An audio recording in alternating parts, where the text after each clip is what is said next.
আমাদের শহরগুলো আকারে বড় হচ্ছে এবং একই সঙ্গে বাড়ছে আমাদের নাগরিক জীবনের বিস্তৃতি। কিন্তু আমাদের এই আধুনিক জীবনযাত্রার প্রভাব প্রকৃতির উপরে কিভাবে পড়ছে তা কি আমরা ভেবে দেখছি? আমাদের সিদ্ধান্ত, আমাদের পছন্দগুলো প্রকৃতিকে কিভাবে প্রভাবিত করছে? কিভাবে আমরা প্রকৃতিকে একসঙ্গে রেখে এগিয়ে যেতে পারি? কিভাবে বিভিন্ন সম্প্রদায়, শহর এবং এই গ্রহকে একই সঙ্গে আমরা রক্ষা করতে পারি, তারই উত্তর খোঁজার চেষ্টা করব ইকো ইন্ডিয়ার আজকের পর্বে। নমস্কার, আপনাদের সকলকে স্বাগত জানাচ্ছি আমি দেবী সাহা। এই পর্বে থাকছে কিভাবে ঘূর্ণিঝড় প্রবণ সুন্দরবন অঞ্চলে স্থানীয় উপকরণ দিয়ে তৈরি বাড়ি জলবায়ু পরিবর্তনের সঙ্গে মানিয়ে নিতে পারে, এবং আহমেদাবাদ থেকে বস্টন বন্যা আর খরা মোকাবিলায় বিশ্বের শহরগুলিতে কি ধরনের পরিবর্তন ঘটছে। শুরু করা যাক তামিলনাড়ু থেকে। সমুদ্রপৃষ্ঠের উচ্চতা বৃদ্ধি এবং দ্রুত নির্মাণের কারণে ভারতের উপকূলীয় এলাকাগুলি হুমকির মুখে। সমুদ্রের হাত থেকে উপকূলকে রক্ষার জন্য প্রকৃতি নিজেই শত শত বছর ধরে সবচেয়ে বড় ঢাল তৈরি করে রেখে দিয়েছে। আর এবার সেই দেওয়াল রক্ষা করতেই এগিয়ে আসছেন বিভিন্ন সম্প্রদায়ের মানুষেরা একজোট হয়ে। তার কারণ তাদের বাড়ি, জলের সরবরাহ এবং তাদের জীবনযাপনের সবটাই নির্ভর করছে எர் উপরে। நாங்களே அந்த பள்ளத்துல நீஞ்சி கீஞ்சி கரை அடிச்சு நானும் அதுல உள்பாட்டு கரை அடிச்சு தான் மேட்டில் வந்து உயிர் தப்பிச்சு. இல்லை நானும் சுனாமியில் பாதிக்கப்பட்ட பிறகு அந்த பூமி வந்த பிறகு தான் எங்கள் செவிக்கு அது ஏறிச்சு. இந்த மேடு மட்டும் இல்லைன்னா நம்மளோட நிலைமை என்ன ஆகும்? 2004 সালের সুনামিতে স্থানীয় জেলে সম্প্রদায়কে রক্ষায় এই বিশাল ঢিবিগুলো প্রাথমিক প্রতিরক্ষা ব্যবস্থা হিসেবে কাজ করেছে। শক্তিশালী সেই সুনামি 10,000-এরও বেশি মানুষের প্রাণ কেড়ে নিয়েছিল। তামিলনাড়ুর পূর্ব জেলেদের ছোট্ট গ্রাম থারুথালি কুপ্পামের প্রাক্তন প্রধান কানাপ্পান, তিনি আমাদের ওডিওর লেকের মোহনা দিয়ে নিয়ে যাচ্ছেন। গ্রাম থেকে 8 কিলোমিটার দূরে বঙ্গোপসাগরে তা মিশেছে। বালির ঢিবিগুলির কি হচ্ছে তা তিনি দেখাতে চান। আইনি সুরক্ষা থাকলেও এসব ঢিবি অবৈধ নির্মাণের কারণে বিপন্ন। সেগুলি হারিয়ে গেলে জেলে সম্প্রদায়ের জীবিকাও বিপন্ন হবে। பெரிய ரொம்ப உயர்ந்த மேடு. இதுக்கு வந்து வெள்ளாச்சியார்னு பேரு. நாங்க வந்து வெள்ளாச்சியார் மேடுன்னு சொல்லுவோம்.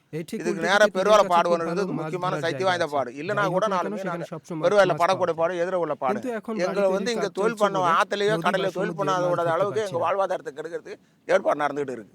2022 সালে রাজ্য সরকার পর্যটন দপ্তরের অনুমতি ছাড়াই এখানে পর্যটকদের জন্য শৌচাগার ও অন্যান্য স্থায়ী পরিকাঠামো বানিয়েছিল। কানাপ্পান ও আরেকজন গ্রামবাসী এই দপ্তরের বিরুদ্ধে আদালতে মামলা করেন ও জিতে যান। আদালত তখনই সেগুলো ভাঙার নির্দেশ দেয়। এখানে কোনো নির্মাণ বা উন্নয়নের কাজেও নিষেধাজ্ঞা আরোপ করে। কিন্তু এখন আবার সেই কাজ শুরু হয়েছে। থারুথালি কুপ্পামের 230টি মৎস্যজীবী পরিবারের জীবিকা এখন বিপন্ন। இதெல்லாம் வந்து ஒரு காலத்துல பெரிய மேடுங்க. இதெல்லாம் வந்து அழிச்சிட்டு காங்கிரீட் போட்டு பில்டிங் கட்டி இது மாதிரி பண்ணியிருக்காங்க. அண்ணாண்ட வந்து ஒரு ஃபென்சிங் பண்ணி அதில் வந்து கண்டெய்னர் வச்சு அது பண்ணியிருக்காங்க. இதுக்கு மேல்பட்டு என்ன செய்வாங்கன்னு தெரியல. அதனால் எங்களுக்கு வந்து கவனக்குறைவாக இருக்கிறதுனால சரி விட்டுட்டோம். இனிமேல் கூட இது மாதிரி அசமாலம் நடக்கக்கூடாதுன்றதுக்காக நாங்கள் சட்டத்துக்கு தெரியப்படுத்துகிறோம்। কানাপ্পান মৎস্যজীবী ও সমাজকর্মী সতীশ কুমারের সাহায্য চান। তিনি তামিলনাড়ুর সমুদ্র তীরবর্তী বাসিন্দাদের সহায়তা করেন। இந்த லெட்டரில் வந்து நம்ம அப்படியே அனுப்பக்கூடாது. இங்கே வந்து நோட்டரி பப்ளிக் கிட்ட வந்து ஏற்கனவே இருக்கிற அந்த அப்ளிகேஷனில் வந்து சைன் வாங்கி கொடுக்க சொல்கிறாங்க। இப்போ বাকি தான் வந்து செய்யுறு போயிடுக்கிறோம்। சரி। জীবন ও জীবিকা নিয়ে লড়তে সতীশ তাদের সাহায্য করেন। জমি আর পরিবেশগত সমস্যা মোকাবিলায় তিনি মানুষকে দলবদ্ধ করেন, তাদের সচেতনতা বাড়ান, সই সংগ্রহ করেন আর আইনি প্রক্রিয়ার সময় সাহায্য করেন। তামিলনাড়ুর উপকূল রেখার প্রায় 45% বর্তমানে ক্ষয়ে যাচ্ছে। கடலோட நீர்மட்டம் அதிகமாயிடுச்சுன்னா அது என்ன பண்ணும், கொஞ்சம் கொஞ்சம் கடல் அரிப்பை ஏற்படுத்தும் கரையில வந்து. அது முக்கியமா மணல் மேடு கடலுக்குள்ள மூழ்கிற அபாயமும் உண்டு, அதோட இருப்பிடத்துக்கும் அச்சுறுத்தல் ஆகுது। மணல் நகர்ந்து அதோட நிலையை வந்து சீர்குலைச்சிடும்। পূর্ব তীর বরাবর উঁচু কয়েকটি বালির ঢিবির উপর দাঁড়ালে বোঝা যায় এগুলো 30 মিটার উঁচু নারকেল গাছের সমান লম্বা। শত শত মিটার জুড়ে সেগুলি ছড়িয়ে আছে, যা উপকূলে বসবাসরত সম্প্রদায় আর ভেতরের অন্যান্য জায়গাগুলিকেও রক্ষা করে। இப்போ மீனவர்கள் மட்டும் மணல் மேடு நம்பி வாழ்றாங்களான்னு கேட்டீங்கன்னா இல்ல. ஈசிஆர்ல கூட போகும்போது கடற்கரை ஓரத்தில் போகும்போது மணல் மேடு கீழே பார்த்தீங்கன்னா விவசாயம் பண்ணிட்டு இருப்பாங்க. நீங்க கூட நினைக்கலாம் என்னடா இங்க இவ்வளவு பெரிய மேடு இருக்கு கீழே வந்து விவசாயம் பண்றாங்கன்னு। ইস্ট কোস্ট রোড দিয়ে গাড়িতে যেতে যেতে আমরা চন্দ্রশেখরানকে দেখি। এই কৃষক 25 বছর ধরে একটি বালিয়াড়ির পাদদেশে বসবাস করছেন। এই ছোট্ট জমিতে তিনি বছরে দুবার ধান চাষ করেন। সারা বছর ধরে তার জমিতে সেচের জন্য পর্যাপ্ত জল থাকে। மணலில் வந்து இந்த மழை பெஞ்சதுன்னா தண்ணி வந்து இங்கே வெளியே விடாது இந்த மணல், அதாவது வந்து தண்ணி உள்ள பூமி உள்ள அப்படியே தண்ணி மணல்லையே ஏற்றுன்னு போயிடும், அது தேங்கி நிற்கும் நம்மளுக்கு। நாங்கள் வந்து போர் போட சொல்ல 20 அடியில் தண்ணி கிடைக்கும் எங்களுக்கு, மோட்டர்லேருந்து மின் மோட்டார் போட்டு விவசாயத்துக்கு நாங்கள் பயன்படுத்திக்கிறோம்। বালির ঢিবিগুলো প্রাকৃতিক জলাধার। জলের পরিমাণ ও গুণমান বাড়িয়ে মাটির নিচের জলস্তরকে আবার ভরে তোলার ক্ষেত্রে সেগুলো গুরুত্বপূর্ণ ভূমিকা রাখে। চন্দ্রশেখরনের মতো চাষিদের পরিবারের খাদ্য নিরাপত্তা দেয়। এই জলের উৎসই কানাপ্পানের মতো জেলেদের জীবন বাঁচায়। நாங்கள் வலை போட்டு இழுக்க பார்த்து கோடை காற்று அங்கெல்லாம் வந்து யாரும் கொண்டாந்து கொடுக்க மாட்டாங்க, தண்ணி எதுவும் இருக்காது। 4 கை மண்ணெல்லி வச்சா கீழே அப்படியே தண்ணி திறந்துடும்। எங்கள் வேட்டிங்கில் வந்து எதுன்னு அதில் கொஞ்சம் மண்டலை அடித்து அப்படியே இட்டு கட்டி அப்படியே சாப்பிட வேண்டியது। ஆனால் அதில் உள்ள சுகம் இப்போ குடிக்கிற தண்ணியெல்லாம் அந்த சுகம் வரல। কয়েকশো কিলোমিটার দূরে উপকূলীয় শহর চেন্নাই ইতিমধ্যেই বালি ঢিবিগুলো ভেঙে ফেলার পরিণাম ভোগ করছে। উপকূলীয় এলাকার জলাধারে সমুদ্রের জল প্রবেশ নিয়ে 2019 সালের এক গবেষণায় জানা গিয়েছে চেন্নাইয়ের উত্তরে প্রায় 14 কিলোমিটার ভিতরে এই অনুপ্রবেশের মাত্রা সবচেয়ে বেশি। மணல் மேடோட தன்மை பார்த்தீங்கன்னா தண்ணி உறிஞ்சி வைக்கிறது மட்டும் இல்லை, கடல் நீர் வந்து நிலத்தடி நீரை பாதிக்காத அளவுக்கு வந்து ஒரு தடுப்பணையா தான் மணல் மேடு இருக்கு। ஆனா மணல் மேடு அழிச்சிட்டு நீங்க 10 அதாவது ஒரு 1/2 கிலோமீட்டர் கனடா போயிட்டு நீங்க கையில பள்ளம் எடுத்து தண்ணி குடிச்சா கூட அந்த தன்மை வந்து உப்பு தண்ணியா மாறிடும்। அப்ப நம்ம குடிக்கிறதுக்கு தண்ணியே கிடைக்காது, தண்ணி இல்லைன்னா மனுஷன் எங்க உயிர் வாழ முடியும்? তীরের অনুন্নত জায়গায় এখনো অনেক বালির ঢিবি অটুট রয়েছে। এখনো এগুলো বাঁচানোর সময় আছে। জেলেরা বলেছেন তাদের অনেকের কাছেই এখনো পাট্টা বা জমির মালিকানার কাগজ নেই, যা তাদের কাছে থাকা জমি নিয়ন্ত্রণের অধিকার দেয়। এই মালিকানা না থাকলে জমিগুলো সরকারি বা পোরামবোক বলে চিহ্নিত হয়, তখন সেগুলো সহজেই অন্য কাজে ব্যবহার করা যায়। থারুথালি কুপ্পামের জেলেরা এখন তাদের গ্রামের নিকটবর্তী বালির ঢিবিতে নির্মাণ কাজ বন্ধের জন্য আদালতে মামলা করছেন। ভালো করে দেখে নাও। சரியா பாரு, ஏன்னா விட்டு பாரு, இல்லை ஓகே தான்। அட்வொகேட் வந்து நோட்டரி பப்ளிக்கிட்ட சைன் வாங்கி கொடுக்க சொன்னார்। சைன் வாங்கி நீயும் ஒரு 12 சைன் பண்ணிட்டாங்க। இப்போ சைன் பண்ணிட்டு உடனே எடுத்து போய் சென்னையில் உடனே கொடுக்க முடியாதுனால ஸ்கேன் பண்ணி அட்வொகேட்டுக்கு அனுப்பிட்டேன்। இது எடுத்துன்னு போயிட்டு நாளைக்கு எடுத்துன்னு போயிட்டு அட்வொகேட் நீங்கள் கொண்டு சேர்க்கணும்। মৎস্যজীবীদের পাট্টা দেওয়াটা প্রথম পদক্ষেপ, কিন্তু একমাত্র সমাধান নয়। মৎস্যজীবী নারীরা মনে করেন নগরায়নের কারণে বালির ঢিবি এখনো বিপন্ন, যার উপর তাদের জীবিকা নির্ভরশীল।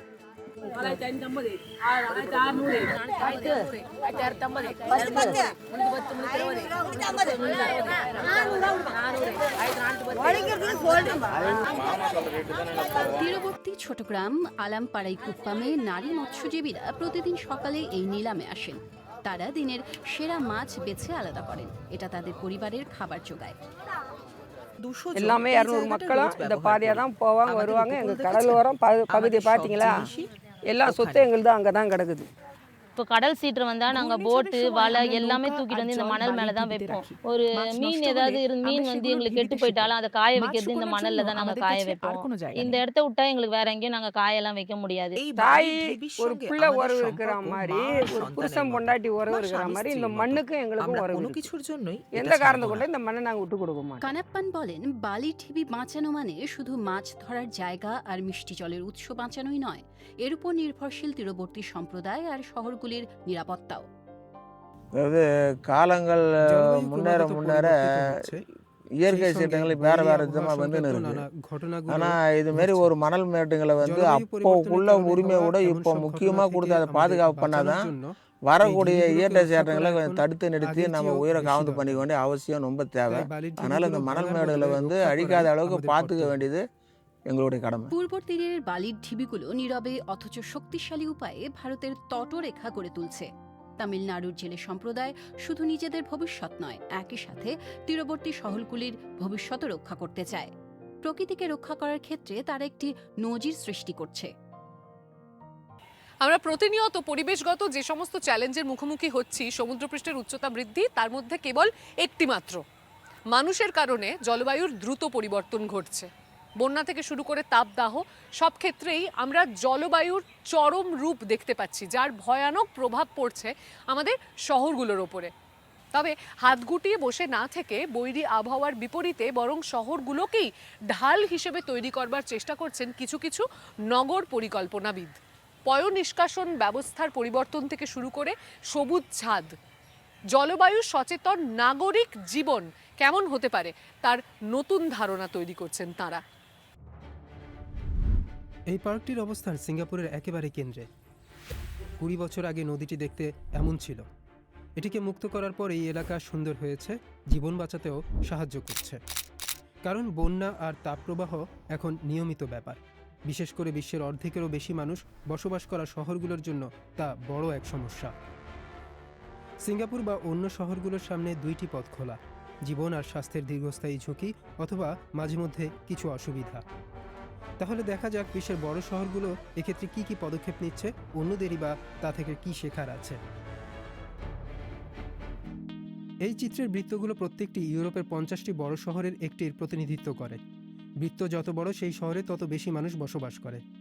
এবার গরম, ঠান্ডা, বন্যা বা ঝড়ের মতো জলবায়ুর পরিবর্তনগত প্রভাবের ক্ষেত্রে শহরগুলি কতটা ঝুঁকিতে আছে সেই অনুসারে সাজানো যাক। কোপেনহেগেনে জলবায়ু পরিবর্তনের কারণে বিপদের আশঙ্কা সবচেয়ে কম। ধনী শহরটির অবস্থান উত্তর ইউরোপের তুলনামূলক মৃদু আবহাওয়ায়, তাই যে কোনো ঝুঁকি সহজেই সামলাতে পারে। যুদ্ধবিধ্বস্ত কিয়েভ বা গ্রীষ্মের উত্তপ্ত রোমের মতো শহরগুলো একটু আলাদা দেখালেও বিশ্বের অন্যান্য অংশের তুলনায় সেগুলো এখনও বেশ ভালো অবস্থায় আছে। সবচেয়ে ঝুঁকিপূর্ণ শহরগুলো বিশ্বের দক্ষিণে অবস্থিত, যেমন নাইজেরিয়ার সবচেয়ে বড় শহর লেগোস রয়েছে এখানে। হাইতির উপকূলে থাকা পোর্ট অফ প্রিন্স রয়েছে এখানে। জলবায়ু পরিবর্তনের কারণে সবচেয়ে ঝুঁকিপূর্ণ শহরগুলোর তালিকায় ভারতের দিল্লি বা মুম্বাইয়ের মতো বড় কিছু শহরও রয়েছে। সমস্যা হলো এই শহরগুলো খুব দ্রুত বাড়ছে।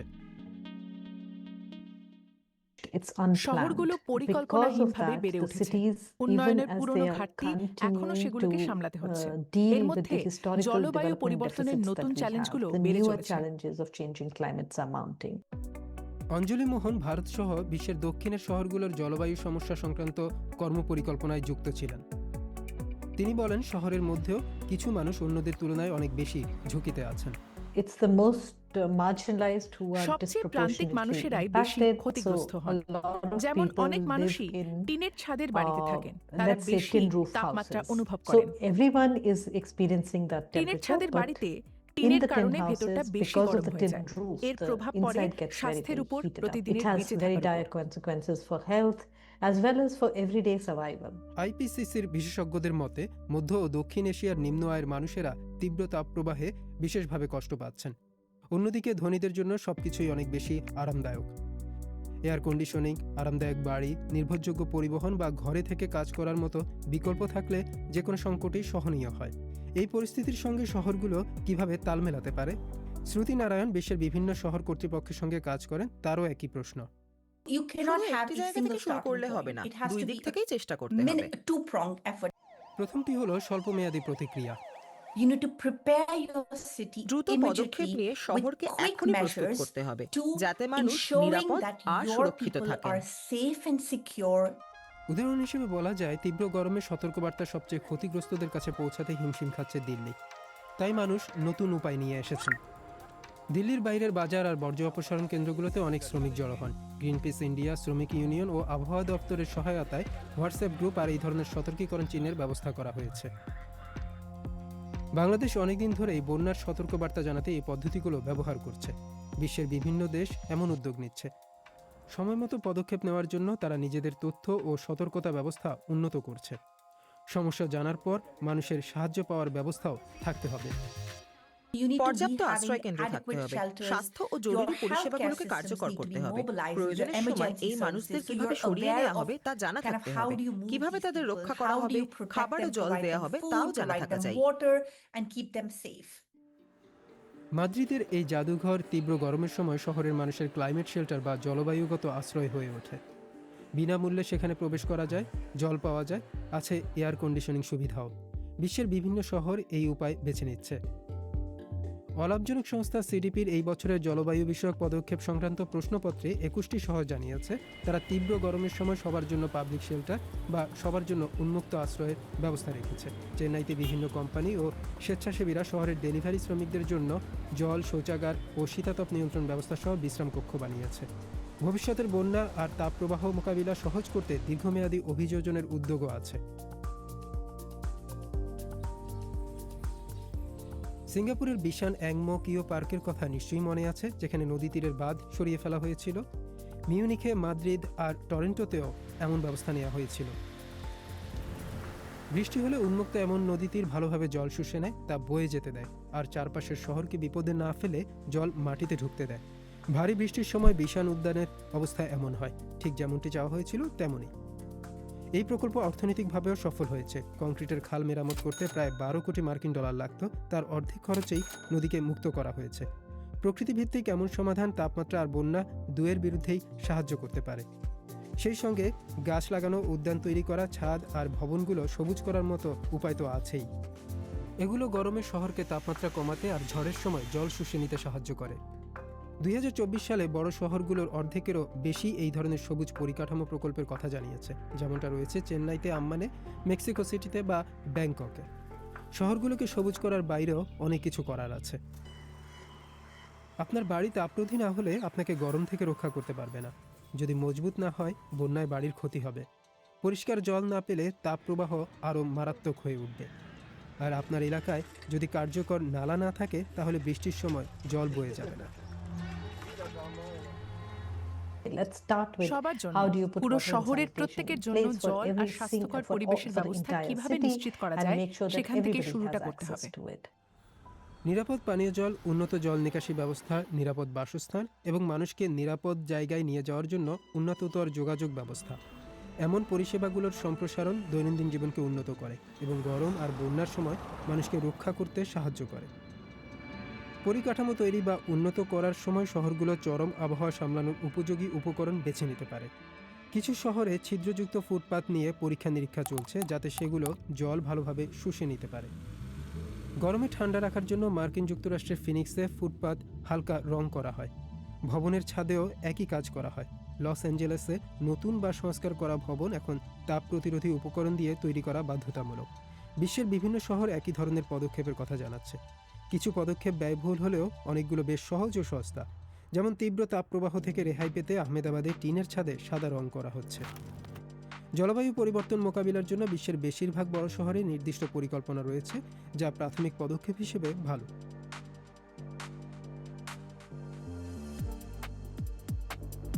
এই মুহূর্তে প্রশ্ন হচ্ছে কিভাবে এগুলোকে সবার জন্য উপযোগী করা যায়, কিভাবে সত্যি এমন জায়গা তৈরি করা যায় যেখানে সবাই যেতে পারবে। এমন সব ভাবনায় সামাজিক আর পরিবেশগত ন্যায়ের ধারণা এগিয়ে দিতে পারে। মনে আছে সেই প্রতিবেদনের কথা যেখানে বলা হয়েছে নিম্ন আয়ের মানুষেরা জলবায়ু সংক্রান্ত ঝুঁকিতে অনেক বেশি ক্ষতিগ্রস্ত?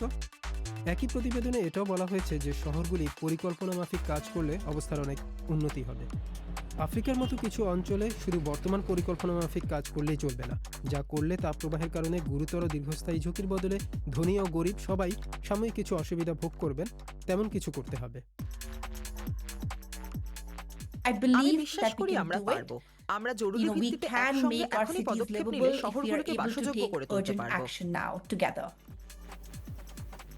একদিকে শহরগুলো নতুন করে বৈরী আবহাওয়ায় আক্রান্ত হচ্ছে এবং অন্যদিকে যে সমস্ত জায়গা ইতিমধ্যেই জলবায়ুর ঝুঁকিতে ছিল সেখানে বিপদের মাত্রা আরোই বাড়ছে। যেমন সুন্দরবন, ঘূর্ণিঝড়ের সঙ্গে লড়াই করে টিকে থাকা সেখানকার মানুষদের জন্য নতুন কোনো অভিজ্ঞতা নয়, কিন্তু প্রতিবার এর মাত্রা আগের চাইতে বাড়ছে। প্রতি বছর সাইক্লোনে তাদের বাড়ি ধ্বংস হচ্ছে এবং তারা আবারও নতুন বাড়ি তৈরি করছেন ঝড় মোকাবিলার জন্য। আচ্ছা, এমনভাবে কি বাড়ি তৈরি করা সম্ভব নয় যা লড়াই করবে না, বরং এই পরিস্থিতির সঙ্গেই মানিয়ে নেবে? ঘূর্ণিঝড়ের মুখে প্রতিরোধবিহীন সুন্দরবনের ভূপ্রকৃতি। শক্তিশালী একাধিক নদী বয়ে চলেছে বিস্তীর্ণ সবুজ চিরে। বঙ্গোপসাগরের এই উপকূলীয় এলাকায় প্রায়ই ঘূর্ণিঝড় আছড়ে পড়ে। গতরাতেও প্রবল ঝড় বয়ে গিয়েছে। এবারে আমার ঘরটা এমনও হচ্ছে মনে হয় যেন ফেলে দেয় অবস্থা। আমার তাই পেপার দেওয়া, পেপারে একটা হাওয়া বাঁধে। ঘরটা যদি মনে করতো যে ঘরটা তুলেও নিয়ে যেতে পারতো, কিন্তু ভগবানের আশীর্বাদে, ঠাকুরের আশীর্বাদে ঘরটা আমার আছে। এই বদ্বীপ অঞ্চলে প্রতি বছরই ঘূর্ণিঝড় আঘাত হানে। 2020 সালে সাইক্লোন আমফান প্রায় 90 জনের জীবন কেড়ে নিয়েছে। ধ্বংস হয়েছে প্রায় 30 লাখ বাড়ি। গরিব মানুষের পক্ষে প্রতি ঝড়ের পরেই নতুন করে বাড়ি বানানো সম্ভব নয়। সেলিম শেখ আর তার পরিবারের বাড়িটি আমফানে ভয়ানক ক্ষতিগ্রস্ত হয়েছিল। আমার মা অসুস্থ ছিল, পার মান্থ প্রায় 3000-4000 টাকা করে প্রত্যেক মাসে আমার মার যেখান থেকে বাড়ি দেনায় জর্জরিত হয়ে গেছিলাম। তো 2-2.5 বছর মা এরকম অসুস্থ ভুগেছে। তো সেই রকম একটা অবস্থায় আমি খুব হতাশ হয়ে পড়েছিলাম যে কী করে মেরামত করব, করব। মুক্তি নামে স্বেচ্ছাসেবী একটি সংগঠনের সহায়তায় পরিবারটির জন্য এখন নতুন একটি বাড়ি তৈরি হচ্ছে। যাদের নতুন বাড়ি তোলার সামর্থ্য নেই তাদের সহায়তার জন্যই এই উদ্যোগ। বাড়িগুলো বাঁশ, মাটি আর খড় দিয়ে তৈরি। জোরে বয়ে যাওয়া হাওয়াতে টিকে থাকার মতো করে বানানো, যার প্রতিটিতে খরচ পড়ে প্রায় 1,85,000 টাকা। মানে যে ঘরের হচ্ছে এই চালগুলো এরকম খুব ঢালু টাইপের, বাতাস যখন ওদিক থেকে আসে ওপরের দিকে ধাক্কা দেয়। উপরের দিকে ধাক্কা দিলে সেই চালটা কিন্তু খুব সহজে ওড়ে না। এবং আমাদের এই গ্রামাঞ্চলের বেশিরভাগ লোক ঘরগুলো কি করেছে, এইরকম একটু শোয়া করেছে, যার জন্য হাওয়াটা নিচ থেকে ঢুকে ওপর থেকে চাকিয়ে ঘরটাকে ফেলে দেয়। এই ঘরটা সেই দিক থেকে আমার মনে হচ্ছে অনেকটা সুস্থায়ী হবে। এই সংগঠনের চত্বরে কয়েকটি বাড়ির নমুনা আছে।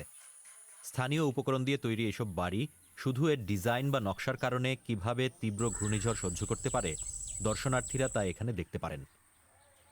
এর মধ্যে একটা বাড়ি আলাদা করে চোখে পড়ে। এর ছাদটা এমনভাবে তৈরি যাতে হাওয়া এর মধ্য দিয়ে সরাসরি বয়ে যেতে পারে। But it is also very aerodynamic because we are creating these double curves and we have to maintain the right slope because the thatch here is without any waterproofing. So we end up making a 15-inch or 18-inch thick thatch roofing. The thatching technique is actually inspired by a certain thatching technique from Indonesia. সংগঠনটি জানিয়েছে বেশ কয়েকটি ঘূর্ণিঝড়েও বাড়িগুলোর তেমন কোনো ক্ষতি হয়নি। ফরাসি স্থপতি লৌরা ফোর্নিয়া প্রায় 20 বছর ধরে সুন্দরবনে থাকেন এবং সুন্দরবন নিয়ে কাজ করেন। তার দল ইট আর ইস্পাতের পাশাপাশি বাড়ি তৈরিতে স্থানীয় উপকরণ ব্যবহার করে। এখন তারা পশ্চিমবঙ্গের বারাসাতে 350 শিশুর জন্য একটি স্কুল বানাচ্ছে। One of these bamboo, এরকম এক একটা like this one, ভেঙে পড়ার আগে can take a load of 3 ton before it is কিন্তু crushed. 4 ফুট অর্থাৎ But if you make it 1.2 more than 4 feet long, লম্বা more হলে than 1.2 এটি meter, বেঁকে বা মুচকে it will যাবে। buckle, it will bend. এই In খুঁটিতে this আমরা column we have 20 bamboo. ব্যবহার করেছি। So this তাই column এই can খুঁটি take 20 60 গুণ tons 3 অর্থাৎ 60 because টন 20 ওজন নিতে multiplied পারে। by 3. কিন্তু But প্রতি 4 ফুট every অন্তর 4 আমরা feet ইস্পাতের একটি we বলয় have দিয়েছি one যা ring বাঁশগুলোকে of একসঙ্গে steel শক্ত করে which ধরে রাখে। tightens the bamboo together. এদিকে নতুন দিল্লির একটি স্থাপত্য সংস্থা যোগেশগঞ্জ গ্রামে স্থানীয় দুটি সংগঠনের সঙ্গে মিলে একটি সামাজিক আশ্রয় কেন্দ্র তৈরি করেছে। ঘণ্টায় 120 কিলোমিটারের বেশি গতির ঘূর্ণিঝড় এলেও যাতে স্থানীয় মানুষ এখানে আশ্রয় নিতে পারেন, এটা সেভাবেই তৈরি। এখানেও বাঁশই প্রধান নির্মাণ সামগ্রী। বাঁশের চেলি তো ভাঙে না, এই জন্য এই বাড়িটা খুব বেশি নিরাপদ। আদিবাসীরা আসে, আমাদের বাঙালিরাও আসে। বেশি অংশে আদিবাসীদের ঘর বাড়িটা ছোট, ওরা তো সেইভাবে বোঝে না, ওদের শেল্টারটা বেশি দেওয়া হয়। সুন্দরবনে অঢেল বাঁশ পাওয়া যায়, যা এই অঞ্চলের প্রধান নির্মাণ সামগ্রী। বুদ্ধিদীপ্ত নকশা ও স্থাপত্য প্রকৌশল দিয়ে বাড়িগুলোকে আরও বেশি নিরাপদ করা যেতে পারে। এখানকার সবাই জানেন পরের ঘূর্ণিঝড়টি আসতে বেশি দিন বাকি নেই।